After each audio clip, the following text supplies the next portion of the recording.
Hello అండి, welcome to my channel శ్రీరామ్ల vlogs. ఈరోజు నేను బోటి గ్రేవీ ప్రిపేర్ చేసుకున్నా. చాలా బాగా కూరింది, టేస్ట్ చాలా బాగుంది.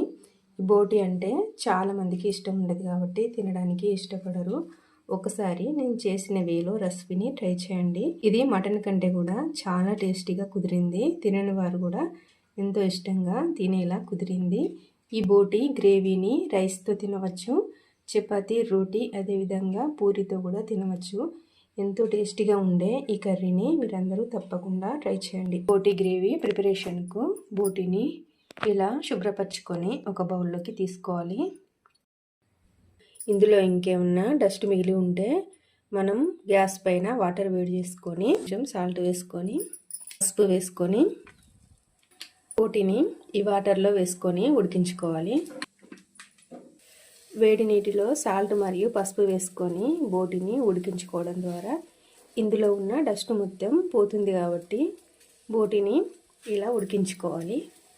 ఇలా ఉడికించుకున్న బోటిని వేడి నీటి నుండి ఒక బౌల్లోకి తీసుకుంటున్నా. బోటి గ్రేవీ ప్రిపరేషన్కు గ్యాస్ పైన కడాయి పెట్టి ఆయిల్ వేసుకున్నా. ఆయిల్ వేడైంది. ఇందులో హోల్ గరం మసాలా వేసుకుంటున్నా.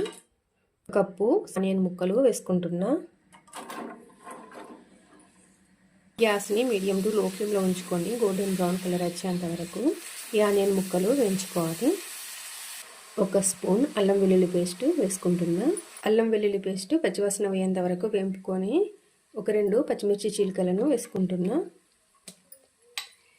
ఈ పచ్చిమిర్చి చీలికలు కొంచెం వేపుకొని ఇందులో పసుపు వేసుకోవాలి. ఒక స్పూన్ పసుపు వేసుకుంటున్నా. ఇలా పసుపు మంచి కలర్ వచ్చేంత వరకు వేపుకున్న తర్వాత ఇలా శుభ్రపరచుకున్న బోటిని ఈ పోపులో వేసుకొని బాగా కలుపుకోవాలి. బోటిని పోపులో వేసుకొని 2 నిమిషాల వరకు వేపుకోవాలి. బోటిని ఇలా ఒక 2 నిమిషాలు వేపుకున్న తర్వాత టేస్ట్కు సరిపడా కారం వేసుకుంటున్నా. ఒక స్పూన్ ధనియా పౌడర్ వేస్తున్నా.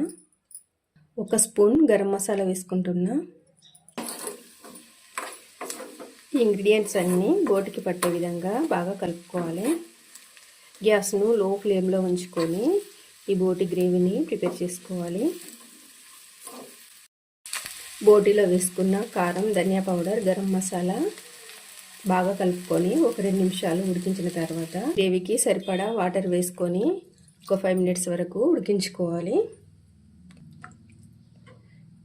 ఈ గ్రేవీ మొత్తం దగ్గరికి వచ్చేంత వరకు ఒక 5 మినిట్స్ వరకు గ్యాస్ను మీడియం ఫ్లేమ్లో ఉంచుకొని ఉడికించుకోవాలి. టేస్ట్కి సరిపడా సాల్ట్ వేసుకుంటున్నా.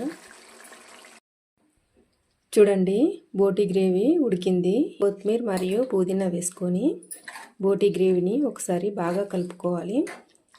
ఇలా ఉడికించుకున్న బోటి గ్రేవీని సర్వ్ చేసుకోవడానికి సర్వింగ్ బౌల్లోకి తీసుకుందాం.